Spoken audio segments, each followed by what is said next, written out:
Good afternoon, everyone, and thank you for attending Center Hill's General Body Meeting. My name is Taryn Bell. I'm the president.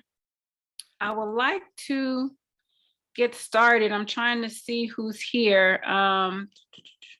We do have DJ here from Councilman Amos's office. Do we have any other city officials here?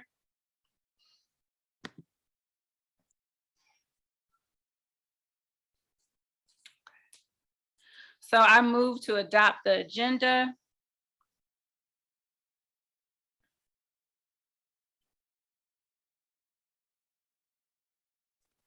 Ben Norman seconds.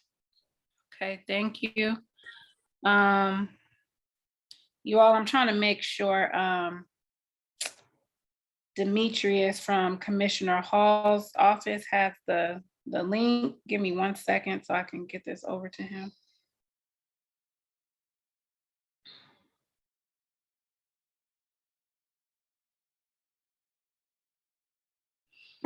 All right, so DJ, we are going to let you go ahead because I think right now you may be the only city official we have present.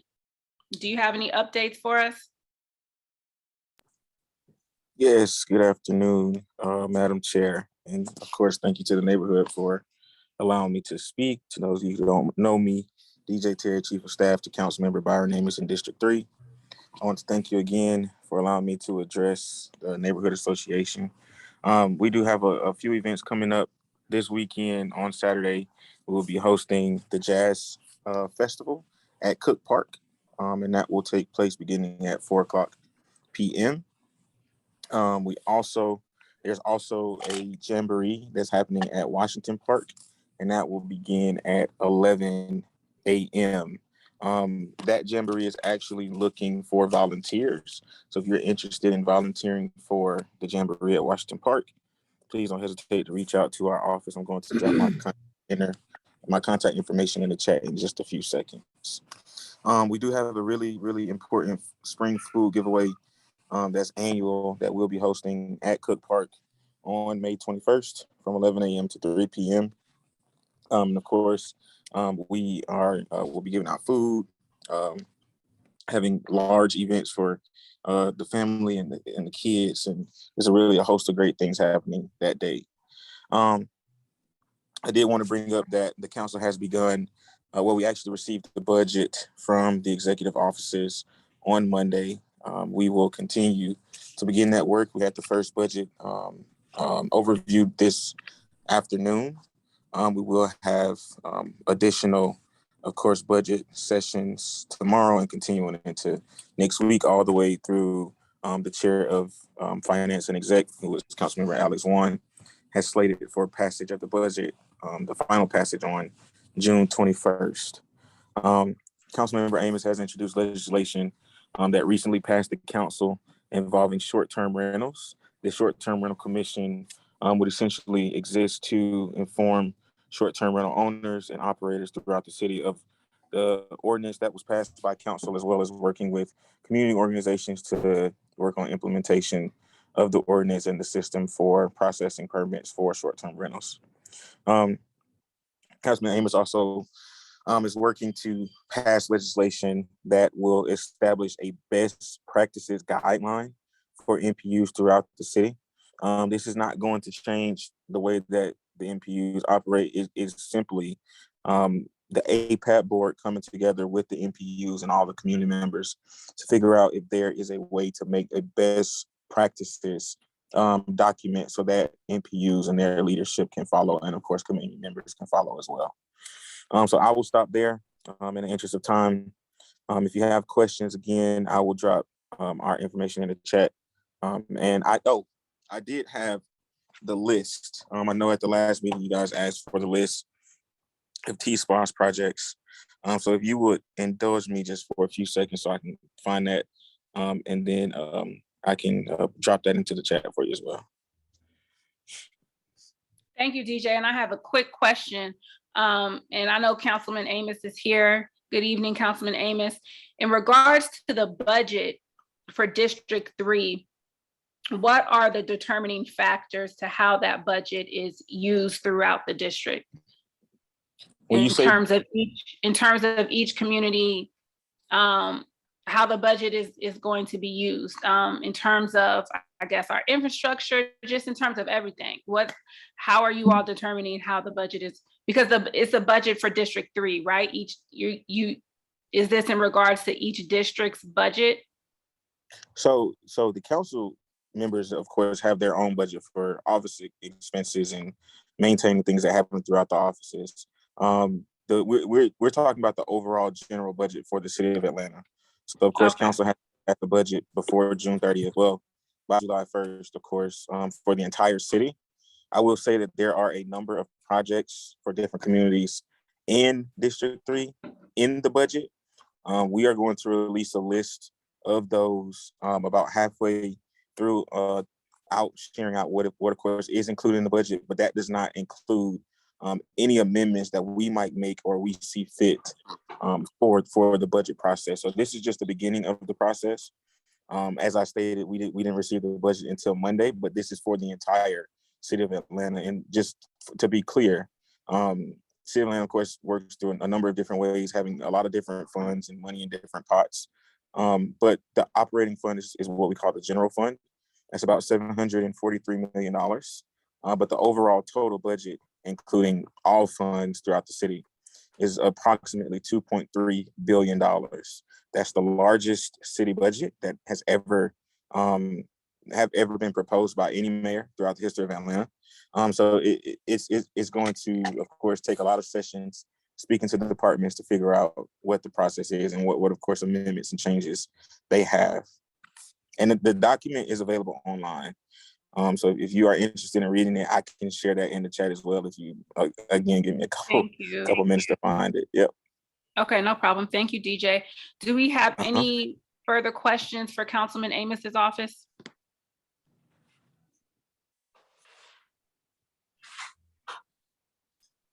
Do we have any other city officials on the call? Councilman Hillis's office or Commissioner Natalie Hall's office? Okay, so we're going to move forward with lead. CJ, is Kelly, I believe Kelly is on the call. Kelly, are you here? She's not on, but I'm here and I can get us going. Okay, sure, thank you. All right, CJ Stewart here. I am the Chief Visionary Officer and co-founder of LEAD Center for Youth. LEAD stands for Launch, Expose, Advise, Direct. Y'all bear with me. I'm actually training for the P Street Road Race. This is gonna be my third year running it with some of our LEAD ambassadors. And LEAD's mission in part is to use the sport of baseball to help 250 Black boys from Atlanta Public Schools overcome crime, poverty, and racism. We scout the counted out Black boys that are underperforming in grades, attendance, and behavior. I'm a son of Atlanta. I'm a Grady baby. I was actually a part of the final group of students that were at Center Hill Elementary School in 1981. So I got a chance to be in the building as a kindergartner, then went to Grove Park Elementary School, graduated from Westlake High School, but was still living in the Frederick Douglass community. My mom and dad are products of Atlanta Public Schools, and my grandmother, the late Lizzie Moss, actually lived at 577 Commercial Avenue. So the reason why we are a part of this this call, this Zoom, this meeting with you all, as well as the building of the community, and I'm also joined by our program director, Brianna McClendon, Jackson Northwest, who's one of our lead ambassadors who attends North Atlanta High School, and then also one of our volunteers, Ms. Sarah Tillman, is because, you know, when I think about the success that I've had becoming a major league citizen, an African-American boy born and raised in poverty, who's now living a life of success and significance, baseball was a part of that development. And so we know that there are some challenges throughout the city of Atlanta, and there are challenges in the Center Hill community. And we want to be a part of the building of young Black boys that are oftentimes dysregulated because of trauma that they're experiencing. And we want to use our sports-based youth development organization to be a part of the solution. So a couple things that we're in the process of working on is one, Taryn and I, we've developed a relationship, and she shared that you all were in the process of creating a 501c3. So we've tapped into our network to help make that happen. And at some point, Taryn, I know you'll be able to share that with share it out with everybody. And the second thing, Taryn reached out and said that you all were wanting to build a relationship with the students in the Frederick Douglass cluster, and in particular Frederick Douglass High School, and also have those students be a part of neighborhood cleanup. In the last neighborhood cleanup you had, I was there along with 4 of our junior ambassadors that are in our middle school program, as well as one of our parents. Had a great time cleaning up the corner that I used to grow up on. I never littered over there because of Officer Friendly back in the day and the litter bug, all that good stuff. But I understand that you all are looking to get some cleaning supplies donated to you all. And Jackson, he's going to just speak briefly about our service council. So you got high school boys in Atlanta public school system that are part of our year-round program, and we've given them $2,500 that they can use to grant to causes that they feel good about. And so we have an application process that we'll share with you all, so that if Jackson and the other ambassadors approve it, then we'll be able to cover the cost for all of those cleaning supplies. Jackson, are you there? Yes, sir, I am. So just talk a little bit about what this means to you to be able to make this kind of contribution. You're an African-American teenage boy in this city, and you're working hard. And so talk about what this means for you to be able to be a part of LEAD, the service council, and then talk about your future goals. All right. Good evening, everybody. My name is Jackson Northless, and I'm, like I said, like Coach CJ said, I'm a sophomore in North Atlanta High School. I first started being a part of LEAD in freshman year, and I couldn't ask for a bigger opportunity and better opportunity coming from and through LEAD. They brought me opportunities that I never thought were even possible at my age, and yet every dream I had is coming true. So through the service council, what happened is they had a reply sheet to ask if you want to be a part of leadership in the LEAD, please apply and you'll be voted in by the ambassadors if you were if they thought you were worthy enough and leadership enough to be able to be a part of it. So I applied because I want to be mayor of Atlanta and eventually governor of Georgia. And since I want to be a leader in my state, I have to start now through these opportunities. So I applied and I actually got voted in through my teammates, which I thought was very special because it shows that I'm making an impact on my team, and I'm proud about that. And then when we had a recent meeting talking about the 2,500 donations that we can use for anything we want, I thought that was very impactful to me because it really puts me in a position of power to make a change. So I thought that was a great opportunity. And like I said, I want to be mayor of Atlanta, so I want to get all the experience I can as at a young age. So I'm really grateful and honored to be here. So just in closing, so we are a sports-based youth development organization, and we use baseball as a vehicle to help 250 Black boys grades 6 through 12 in Atlanta public schools overcome 3 curveballs that threaten their success, and that's crime, poverty, and racism. Ultimately, we want them to become major league citizens.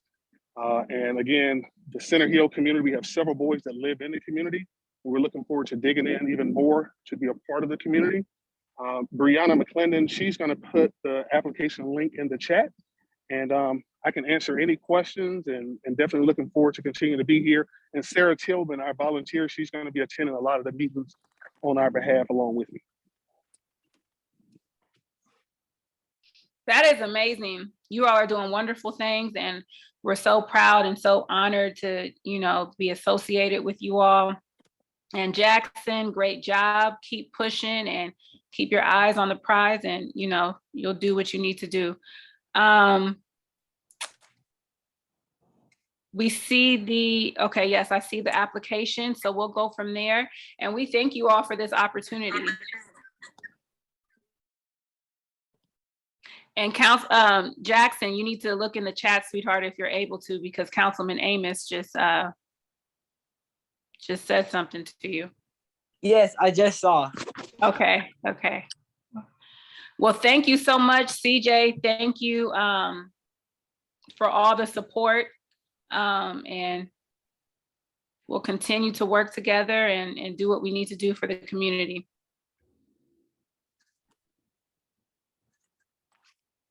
Yes, ma'am.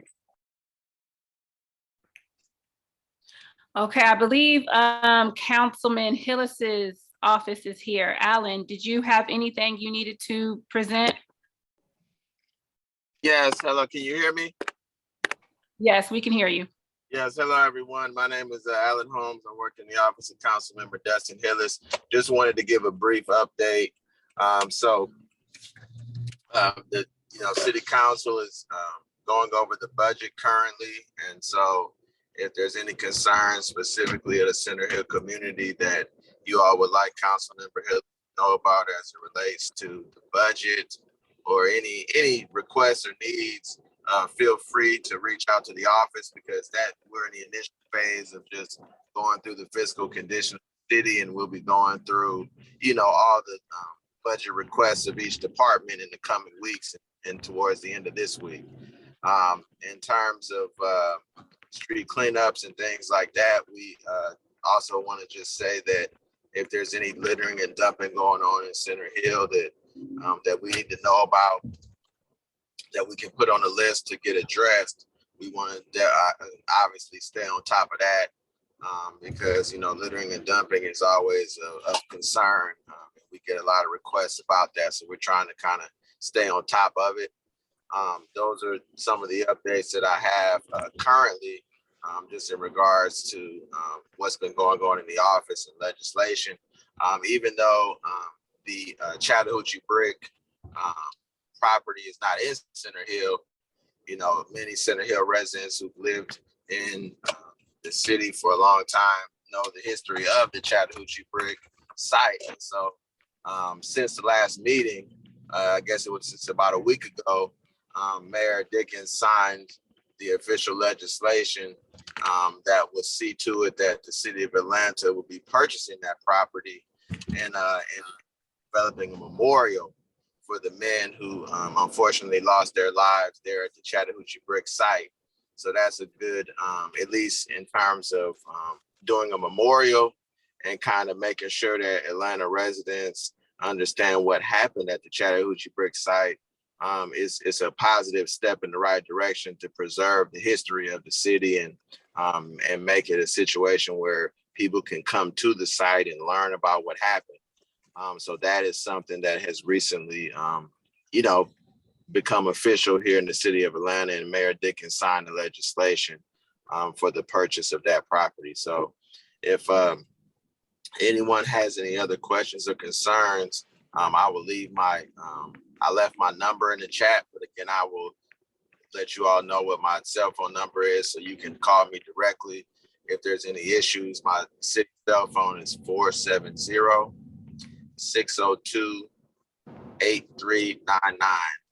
Again, that's 470-602-8399. And my email is acholmes, that's HOLMES @atlantagA.gov. Thank you, Alan. You're able to drop that in the chat for us, that information? Yes, it's already in the chat. Did anyone have a question? And my apologies. Did anyone have any questions for Lead, for CJ, or for Jackson? Does anyone have a question for Councilman Hillis's office? And if you think of something, you can always drop it in the chat and we'll get it over to Alan. Thank you, Alan. You're welcome. Commissioner Natalie Hall's office. Demetrius, are you here? Okay, so we're going to move forward. We have Carter here. Carter and Bridget with APD, Urban Planning and Management. Carter, are you here? Yes, ma'am. It's all yours. Thank you. Thank you. Good evening, everyone. And before I am here on behalf of Microsoft's Atlanta campus master planning team, but before we give an update, I would like to give Ashley Jones, who's Microsoft's community programs manager, opportunity to start us off. Ashley, did you have anything you want to say?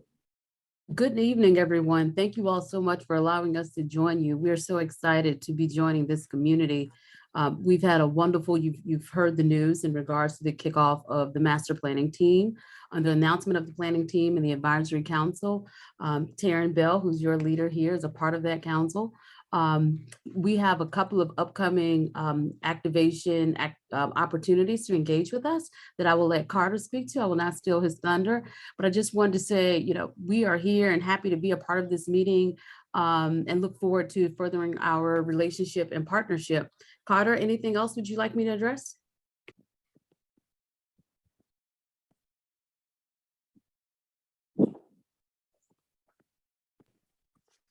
Hey, Carter, I think you're on mute.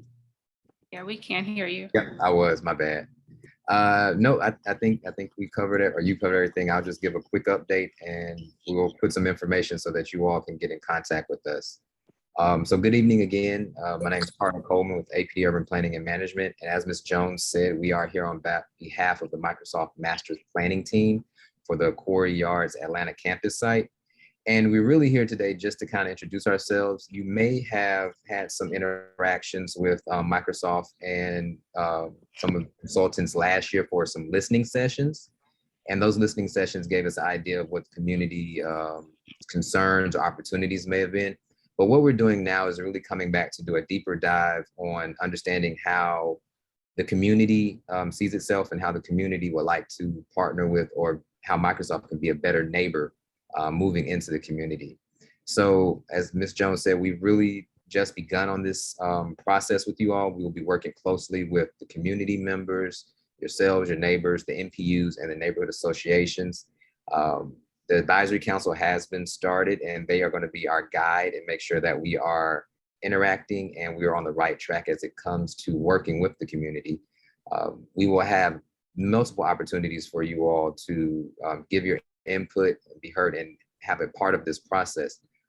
We have a number of meetings that we will be coming to over the next couple of weeks for your neighbors and in your communities. And then we will have a community workshop that will be open to the public. That will be coming in June. We will give a definitive time and location at a later point.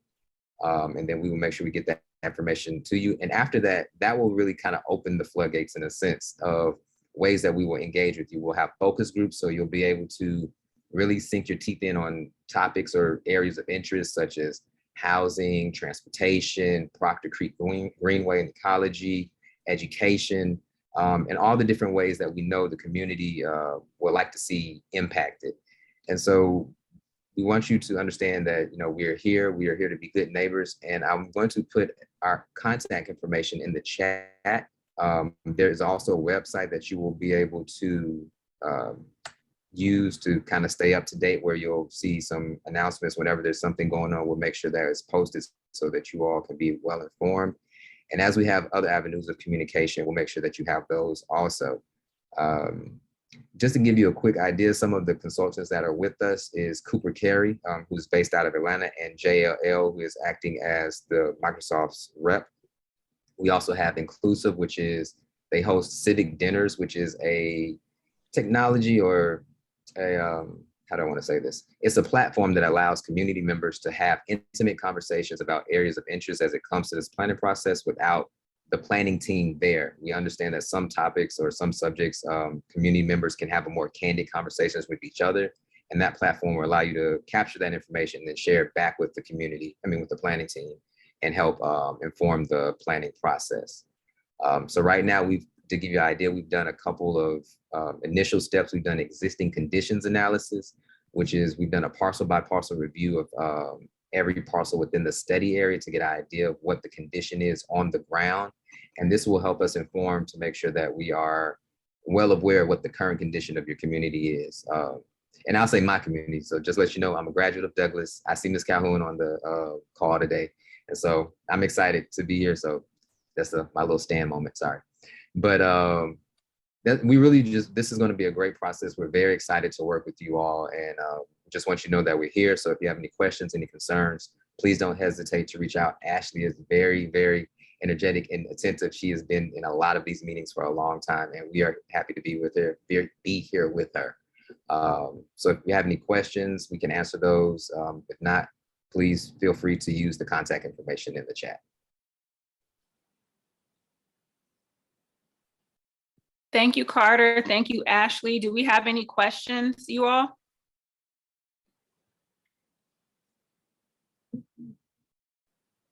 You all, if any questions come forth, Carter and Ashley, I'll be sure to send them over to you. Awesome. Thank you very much. Thank you. Next, we have John Boyd with Recharge Refresh.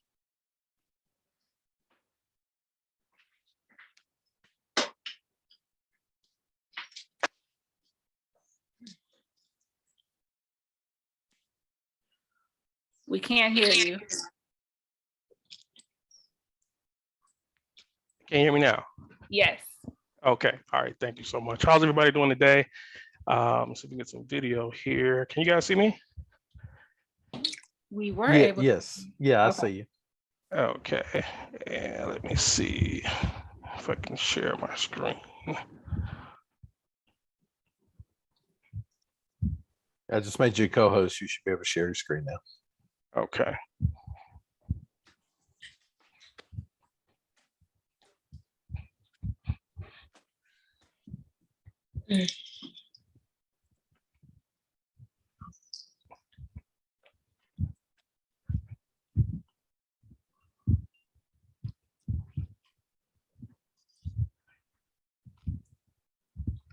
Okay, my name is John Boyd. I am the owner of Recharge Refresh. Okay, there it is. Bear with me one moment. I appreciate your patience. Okay, all right, so yeah, greetings everyone and salutations. My name is John Boyd. I'm the owner of Recharge Refresh, and I'm ecstatic to be here. I do appreciate Ms. Bell for the invitation. My business partner, Keon Cover, couldn't be here. He's the owner of Metro EV and off of Cobb Parkway in Marietta. He's the only dealership that sells electric vehicles. He couldn't be here. He actually had to, he's out purchasing electric vehicles right now. So I do exit your excuse his absence. But what we want to do today is we're here to talk about an initiative that we're trying to bring to the Grove Park Center Hill area. So this particular initiative, I am the owner, John Boyd. We initiated this in the fall of 2021 and launched in January of this year. It aligns with President Biden's goals to create a carbon pollution-free power sector by 2035 and net zero emissions economy by no later than 2050. What it is we're introducing an upscale electric vehicle charging district, AKA a convenience store of the future. We want to establish the first of its kind, or the first model here in the South. There are two other locations, one in London, England, and one currently that just popped up a couple weeks ago in California. We're hoping and praying that Grove Park, the Center Hill area, will be home to our first location and the prototype for many others across the United States. So this is a picture of the one in England. They basically converted an old Shell station, gas station, into a EV charging station. And here's the actual conversion, other pictures of the conversion. Now this here is actually the one in California that Electrify America established a couple weeks ago. So they stole our concept, but they're in California. So we're here in the South, and ours will be a little different, but this is what we're trying to establish. Now, the nearest EV charging stations or chargers in the Center Hill and Grove Park area, the nearest one is at Hamilton E. Homes at the train station. And that one's for free. They have 4 chargers. It's hit or miss though. Out of the 4, maybe 1 or 2 will work. I've never seen all 4 working at the same time. All these over here are either privately owned charging stations, either at a business or apartment complex, or there is one at the Mercedes-Benz Stadium on the third deck, but it's shut off during popular sports season. So NFL or any major event, that deck is cut off and you have to be a ticket season holder in order to utilize the charging station. So we really don't have anything in this area in reference to close proximity to charging. Okay, so there is a need for it, we feel, in the Metro Grove Park and Center Hill area. So this is what the one looks like, the one at the Hamilton E. Holmes location looks like here. And then the nearest DC level 3 fast charging is in Mableton, at the village of Mableton. So that's quite a distance away. All right, so this is our concept. So we want to merge EV charging with the convenience store type format. Instead of gas pumps, we would have charging stations. We also want to include restrooms, lounge areas, public lounge areas with Wi-Fi, and the convenience store feel, like drinks, snacks, coffee, etc., things of that nature. So we want to bring a racetrack quick trip upscale version, but instead of gas pumps, we want to utilize EV charging stations. So these are just some examples that we're currently going over right now, designs that we're trying to submit or resubmit to our company that's doing our 3D renderings. So this is just what we're trying to go over and analyze to come up with our official 3D rendering. We like the shipping container concept at first, but then we thought about actually utilizing a format similar to this here, to where we could have parcels available for retail and restaurants and things of that nature, and our charging district anchored in the middle. So that way, while you're charging, you can go utilize other services while you wait for your vehicle to charge. And then we could collect the rent from those parcels to sustain us as the EV transition happens over the next 5 to 10 years. So this is what we're trying to establish. Just some more ideas and concepts, futuristic looks that we feel will be pretty regular in the next 10 to 5 years. But before the market becomes saturated, now is the time for us to start investing in it, because it is inevitable. It's not a situation, or if this is we're going to transition to EV. President Biden already established in 2030, by 2030, that all new vehicles will be electric vehicles. So now I feel is the time to go ahead and start jumping on this while we can, from an investor's perspective.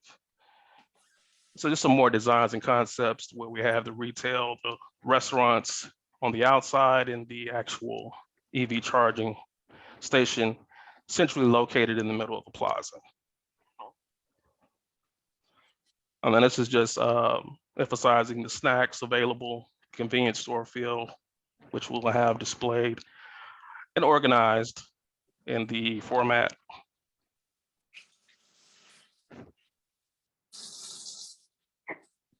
And then this is, of course, the lounge area that would have Wi-Fi. So as you're waiting for your vehicle to charge, you have a safe, secure area that's inviting, and that you can actually handle business or whatever you would like to do in this public lounge.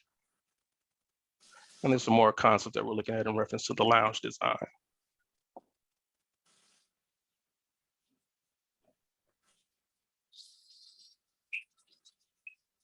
And also we want to establish private VIP sections. So if you don't want to utilize the public lounges, you can utilize private pods, as we call them. So where if you need to handle a business call, you just want to watch TV, the news, ESPN in your private pod, you could rent or utilize the private pod as you look at your actual app that we would establish to tell you in real time when your vehicle is finished charging or the charging status of your vehicle. So just some things that we're putting together, trying to render. These are concept for the restrooms, which are very important. None of the charging stations that are in Atlanta have restrooms. So if I'm in a location for 2 to 3 hours or even 30 minutes, I probably want to snack on something, and I probably would need to use the restroom. So this is why we feel that this is an immediate need going forward in the future. So just a diagram of what possible restrooms could look like, public restrooms could look like in this format. And we like the patio on the, we like this concept with the patio, where if you don't want to be inside the lounge, you can get some fresh air, and then the green space where the kids can play, you walk your dog, things of that nature. So we're compiling a lot of information, doing a lot of research, trying to scale away and come up with the actual concept that works for Recharge and Refresh.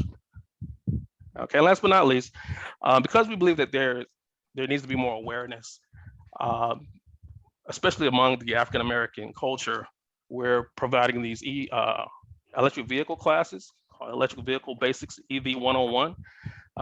We thank you, Ms. Bell, for attending the one we did at the Dogwood location on Donnelly Hollowell. So we have another one next Saturday. They're free classes. We're going to continue to go across all the libraries in Fulton County over the next year, just creating these free classes to create awareness. So you're more than welcome to attend this one next Saturday. We're in a small boardroom, so I think it'll hold maybe 10, 12 people. So just an intimate session where we could talk about electric vehicles, everything you want to know. We will have some electric vehicles at the location on the premises. So if you want to see what one looks like in the inside, have any questions, feel free to come out. And also, if you have an interest in joining our endeavor, we're looking to put together a team of people that want to know more about it, want to help us with this endeavor, this concept. We'd love to have your input. And that's all that I have. Thank you so much, Ms. Bell. Do we have any questions? If we have time, any questions? I definitely have a question. Sure. Where in Grove Park, Center Hill area have you all identified a lot, or? That's what, and that's the thing. That's what we've been, because when we talked with the Grove Park Association last month, that's what we're trying to determine. And I've talked with Roy and different ones at the Grove Park Foundation, trying to find a location, because I know this area, there's not much here. So that's what we're trying to, we definitely want to be in this area because I am a Grove Park resident, and that's why it's sentimental to me to have it in this area. So that's what we're trying to locate. We're trying to find an area that would be conducive for us to establish this model. So we haven't found it as of yet. We're looking, we're open for suggestions, of course, and then getting the zoning and all the different other capacities that are going to be needed to pull off this endeavor. So we are searching, we are looking, we are open to suggestions. Wanting to actually purchase land if possible versus renting, so we're open. We're just trying to get a game plan together. We're about 2/3 of the way of completing the business plan, and we're trying to secure funding now as we speak. So very early stages. Like I said, we've been working on this since November, and we're just plugging away. But I think it's a great endeavor for this area, and we're proud to be here and to bring it to the Atlanta area. I think it fits in with what the mayor is trying to establish, and I think it'll be a great look for Grove Park and Center Hill and surrounding areas. Okay, I have some follow-up questions, but I'll reach out to you. Sure. Okay, not a problem. Thank you so much. Anyone else?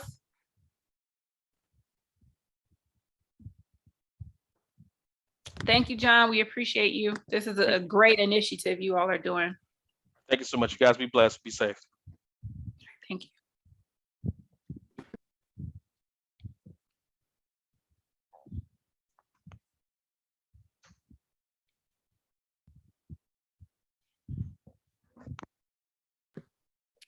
Okay, so last on our agenda for special guest, we have attorney Eric Glidewell. Eric, are you on?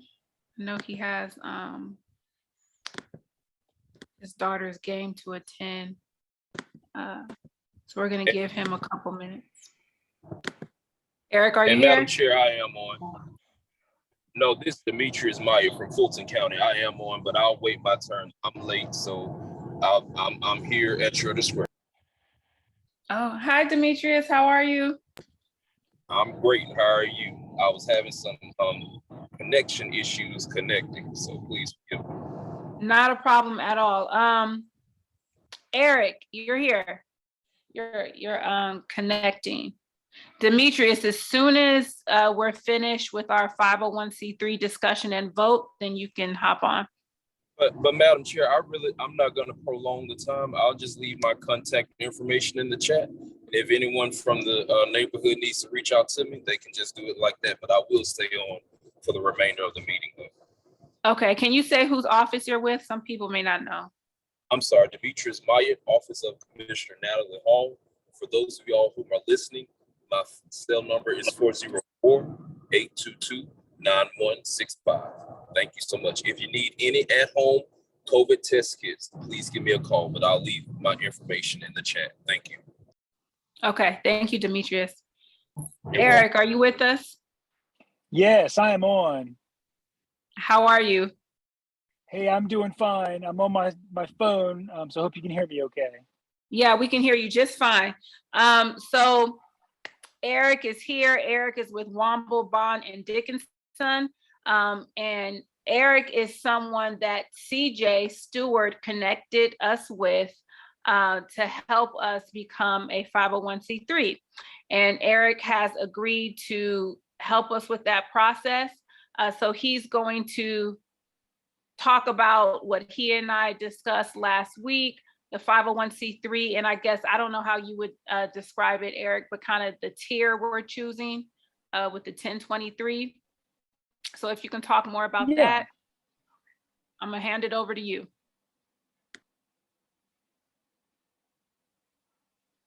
Okay, well, great chance to talk with you all. So as Tara mentioned, I'm a corporate lawyer at Womble, Bond, Dickinson.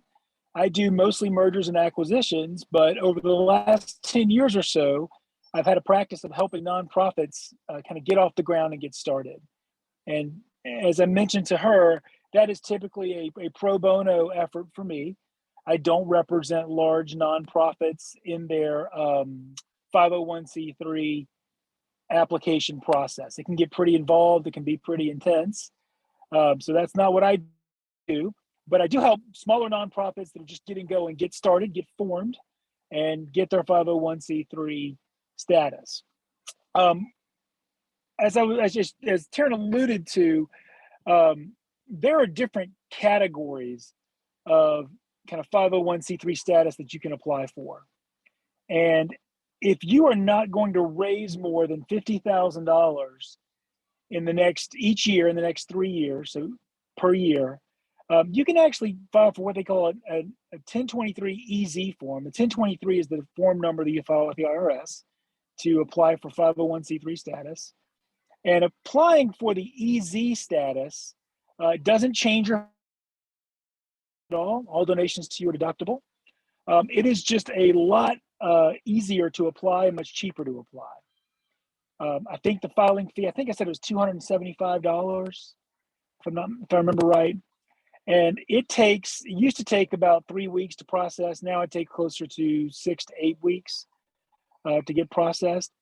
If you were to file the normal application, that is about and the easy application takes about maybe an hour to fill out at most.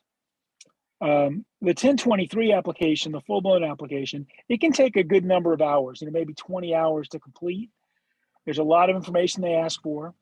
It's about a $950 filing fee.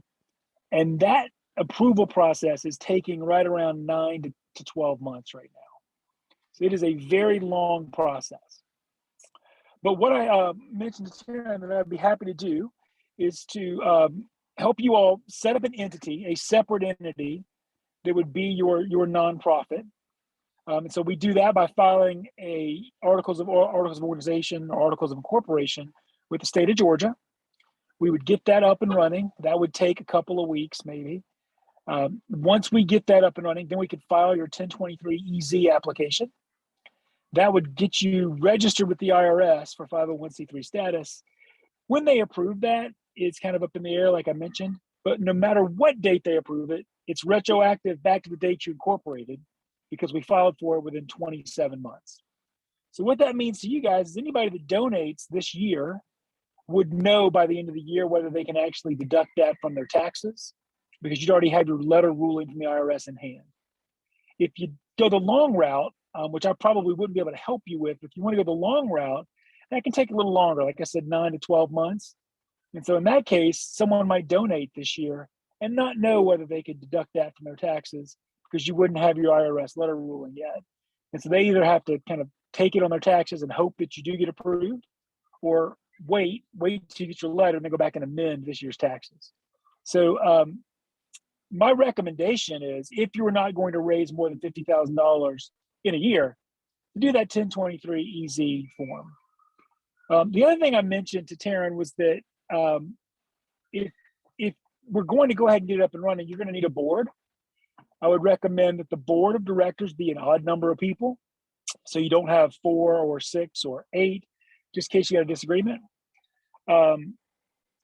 That board will govern the organization and it will elect the directors. So nonprofits don't have shareholders, obviously, they just have directors because you can't take profits out of a nonprofit and distribute it out to owners. You can make a profit, you can have money at the end of the year left over, you just either got to keep it in your charity or use it for your charitable purpose or donate it to another 501c3 charity. So you can make a profit, you just can't distribute it out to people that like you could in a corporation. So your board is really what's going to govern. And I would recommend, again, that you have an odd number. I'd also recommend if we're going to set this thing up quickly, that you let Taryn or somebody else, which one person be the director until we get everything ready to be filed with the IRS. And then we can expand the board and elect other people. But that cuts down on the number of signatures we have to get it up and running. And it doesn't hurt the organization in any way to do that. That's just a recommendation, doesn't have to be that way. But if you wanted to go forward with this, what we would do, what my firm would do is that we'd come up with the name of the foundation. That foundation would be the client of my firm. So that's who we would have the attorney-client relationship with. We would form that entity. Once we get the articles back from the Secretary of State that it's been accepted, I would have Taryn or whoever the board members are come down to the office. We complete all the rest of the paperwork. I get you a nice binder that kind of has all the documents in it you need. We get your EIN that day. You take that binder to a bank and you could open up a bank account. Then we'd file your 1023 EZ and you'd be off and running when you got that back. All in, it's around $500 in filing fees. Somewhere in there, could be a little less, depending on how quickly we need to expedite things. But I would plan on $500 in filing fees. All of my time would be free. So when I say pro bono, it means our firm is not going to charge you for any time that we spend doing this, but you would have to cover the filing fees. So that's really, I think that's really about all I had to say on that. Are there any questions or anything you guys like to discuss with me? Could you speak to the group about the benefits of forming this entity? The benefits that Sure. The neighborhood will receive for it? Sure. Well, this entity would be formed for the charitable purpose of investing in your neighborhood. That's what the funds would need to be used for. As a 501c3 nonprofit, so not just a nonprofit, it's a 501c3 nonprofit, you'd be eligible for grants and gifts from other 501c3 charities that you probably wouldn't be eligible for otherwise. And so it allow you to have some more access to funds to put into the neighborhood, but you also would pay income tax on it as a nonprofit entity. It's a 501c3 charity. You wouldn't have to worry about paying taxes on the money that people are donating and having to keep up with that. Now, in the future, if the charity grows and you need to hire somebody to run it full time, you'd pay payroll taxes and things like that. So you need to make sure you have an accountant or a bookkeeper, somebody that can kind of help keep you straight on some of those things. But the benefit really is having a 501c3 charitable organization that its purpose is to invest in your community. So it'll allow you to raise some funds and take some donations in and some grants in that you probably couldn't get today. Thank you. And just a follow-up question. You said that, I must have misheard. You said something about your firm having a name in the 501c3. Could you speak a little bit more to that? I know you said you're doing it pro bono, but my question is, what benefit to your firm in the long term does that have, if any? Well, our benefit is that we get to give back and use kind of the gifts and things that we have to help the community. So that's why I'm doing it. My firm name wouldn't be in the charity, or we wouldn't be. The only way we'd be public is if we were somehow on the organizational documents, but otherwise we wouldn't even be seen from the outside as representing you guys. But I just want to be clear that the client of the firm would be the charity. So, Taryn wouldn't be my client. Any of you individually would not be the client. The board wouldn't be the client of the firm. The firm would represent the charity in formation. Got it. Thank you. Yeah, it's a good question.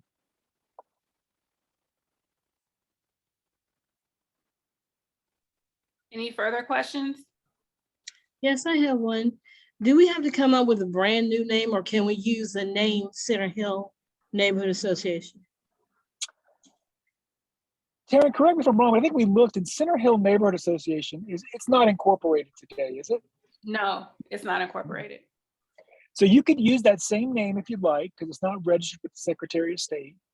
The only caveat to that I'll add, or maybe additional wrinkle to think about, is if there is some type of liability associated with that name. If somebody says, hey, there's a pothole here, you guys said you were going to fix it, and I'm going to sue you because you didn't, that would be something that could potentially spill over to your charity just because the names are the same, even though it's a different entity.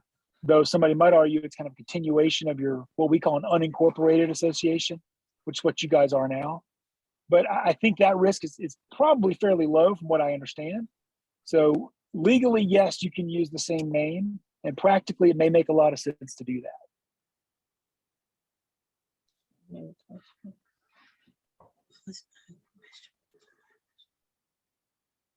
That was a great question, Rhoda. Any further questions?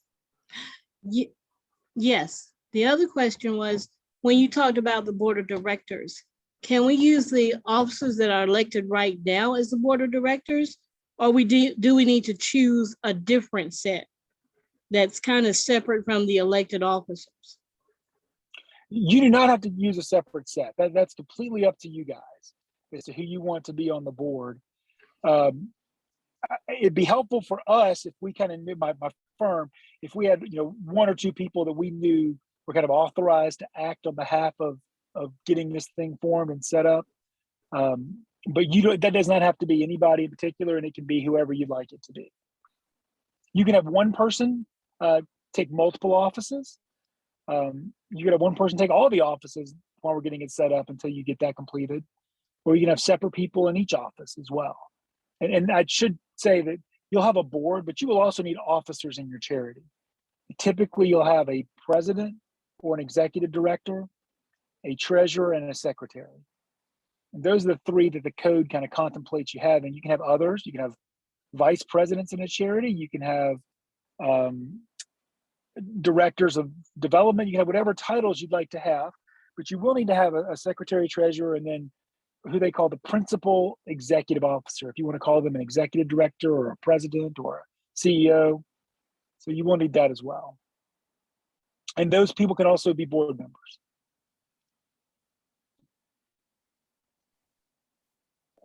Dancing around this question, would the charitable organization be a member of NPU-J, or would Center Hill Neighborhood Association be part of NPU-J, which is the neighborhood association is funded by the charitable organization? The charity wouldn't have members per se. So the board members would be the only kind of acting body on behalf of the charity. It can, as long as the use of the funds furthers a charitable purpose, you can use them however you'd like from the charity. But it really wouldn't have members, if you will. I'm not sure I answered your question, though. Yeah, I mean, if this has been some insight here. Jason, I might That might be a question we have to take up with the city, because the city planning department is the one that recognizes the neighborhoods that are a part of any MPU. And I don't know, we just kind of see how they do that with Grove Park, because Grove Park is similar. They have a foundation and they have the neighborhood association. So I'm just, it may be that they're still separate and distinct from the way the city views it through the MPU system, because the neighborhood association would be open to all members, businesses, residents. They have their rules that are codified with the city code about what represents and makes up an MPU membership. So that might be where we have to almost keep them separate still, in my opinion. I was wondering, and then how would the neighborhood associations still collect membership dues, for example? So typically the foundations, when you set up a nonprofit foundation, typically those are used for larger kind of infrastructure type projects, if you will, or larger investments. And people will use their neighborhood association, which should be incorporated by, you should go ahead and get that incorporated too. They should be separate. But the neighborhood association does more of kind of the upkeep and more of kind of the general maintenance and things like that. Typically, it doesn't have to be this way, but typically. And the charity focuses on some of those larger investments in the neighborhood that require a little more significant dollars to kind of put into the neighborhood, if that makes sense. That makes total sense. So we should probably talk to Grove Park and NPU-J and see what their recommended structure would be, whether it's we actually form two entities.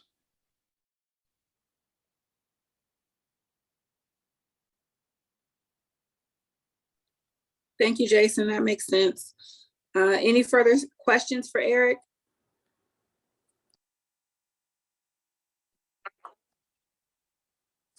Eric, do we have any further questions? I don't want to cut anyone off. We appreciate your time. We appreciate your help. We're going to go ahead and take a vote, and then I'll follow up with you. Okay, sounds great. If you have any other questions, I can do anything else for you. Don't hesitate to reach out. Okay, perfect. Thanks, Eric. All right. Thank you. Bye-bye. All right, Center Hill, members of Center Hill Neighborhood Association. Do you all have any questions for me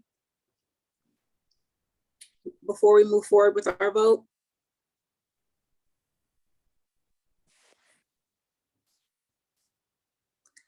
Okay, so Ben, I believe you're going to drop something in the chat. And I'm on my phone now. Hopefully I'll be able to do it. But only Center Hill Neighborhood Association, we're the only ones who are voting. If you're not a member of Center Hill Neighborhood Association, you don't need to vote.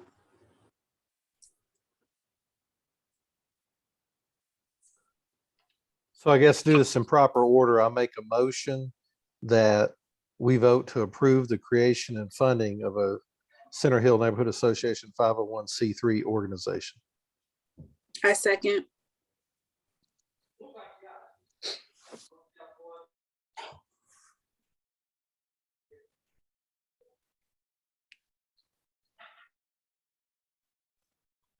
So what we're doing now, we're taking a vote. If there's not any, well, let's call, is there any discussion? Any comments anybody wants to make?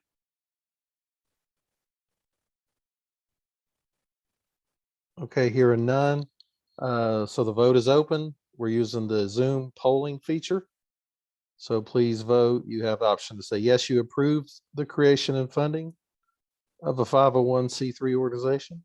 No, you disapprove or you abstain. And I'll leave the voting open for about 10 more seconds.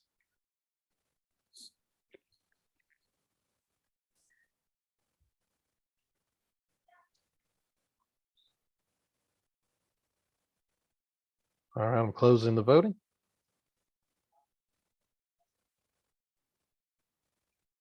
Okay, it passes. 5 approve, 1 disapprove, and 1 abstention.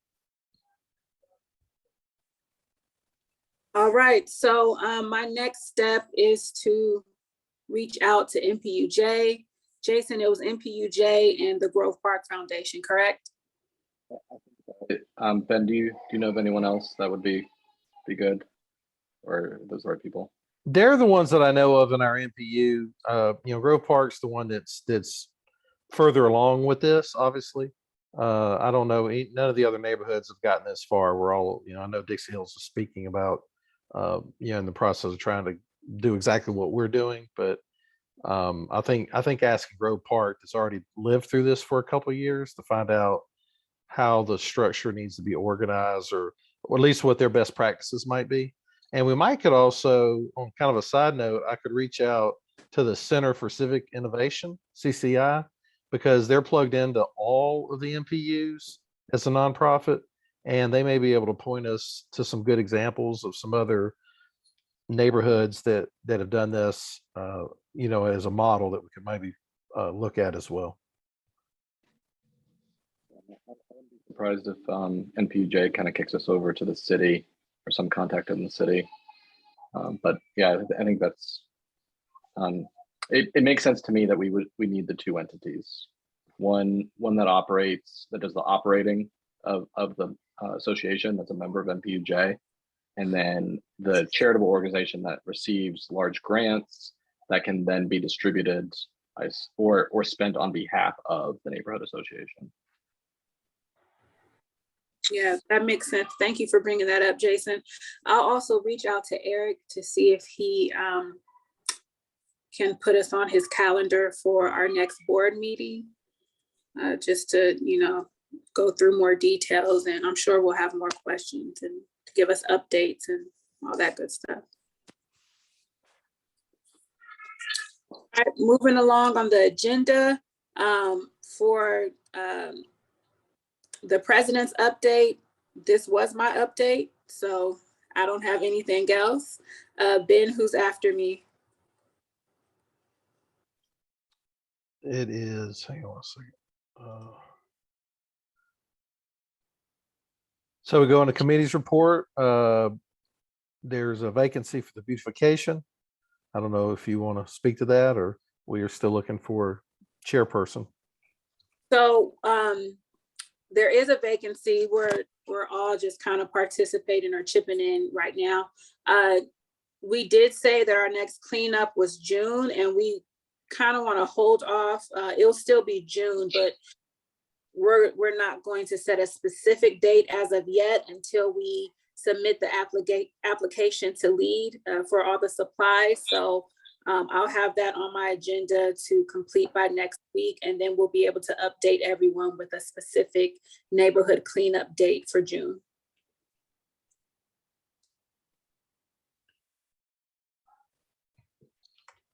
Okay, next we have the communications.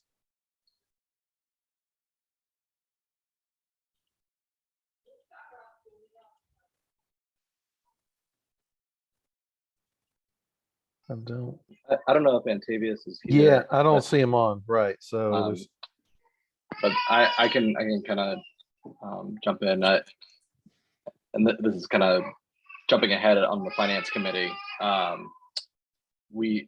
We're set up to get payments now, so I'd like to just send out a communication to get people to renew their memberships. So I expect that in this month. And I can also, if I may, I'll add on that for communications. I did an update to our website, which is right here, centerhillatl.com, updating some information a few weeks ago. But please, people, if you want to take time, look over the website, give me any suggestions. I am making updates as needed and as requested. All right, next, education. Rhoda?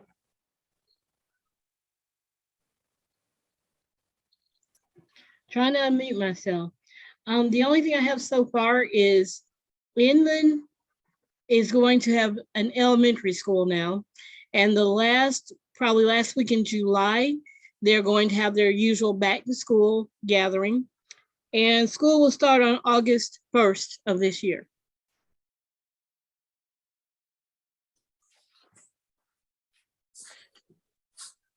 All right, next, environmental, that'll be me.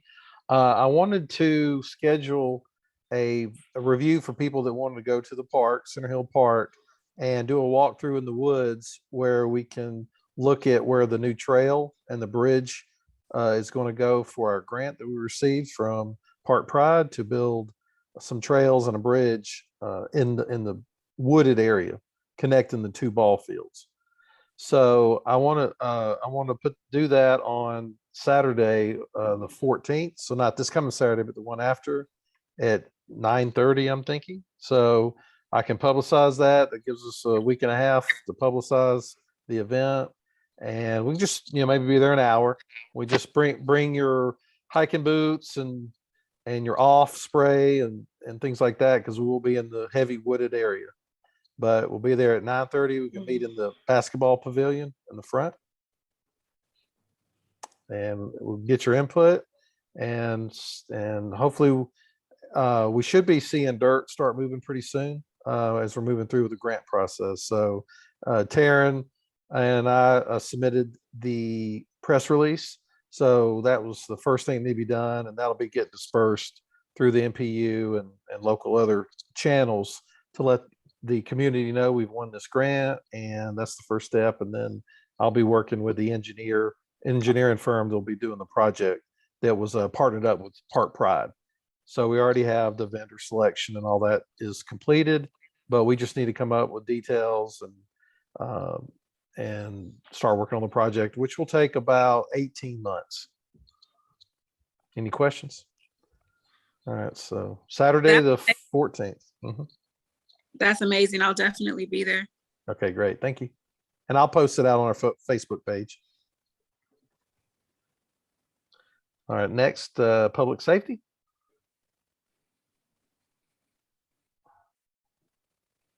It's a vacant slot. I can add something to that. Sorry, this is Miranda. Not public safety, but we are still looking for people who are interested in the Neighborhood Watch Initiative. I've already sent out emails to people who've expressed interest before. So if there's anyone else that's new on the call that wants to help us get this Neighborhood Watch program started in Center Hill, if they could just email us at centerhillna@gmail.com, and I will follow up with them.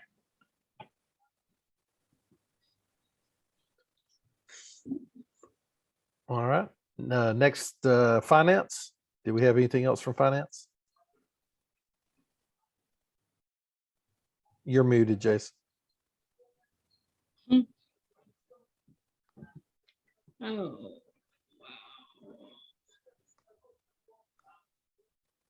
Yeah, how about now? Now we hear you. Yep, we hear you now. Yeah, Miss Addie, do you want to start with your updates, and then I'll piggyback. I think you have it, Jason, that we've opened the account. Oh, yeah. So Miss Addie has opened up an account at Delta Community Credit Union. That we've also been able to reestablish our PayPal account. So we are now able to accept money again through the website.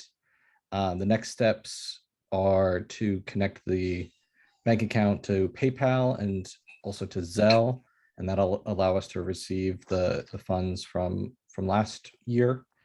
And I think that then we'll be rocking and rolling until we have our new entities formed.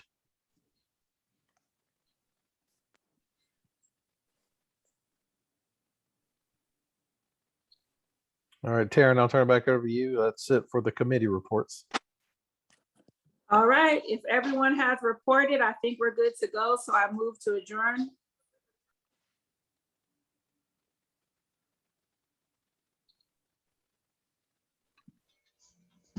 Doesn't need a second.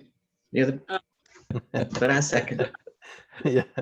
Thank you. You all have a wonderful evening. Thank you everyone for attending. I think we had a jam-packed meeting, but I think it was resourceful. So you all have a good rest of your week, and happy Mother's Day to all the mothers on the call. Thank you. Thank you. Happy Mother's Day to everyone. Thanks, everyone.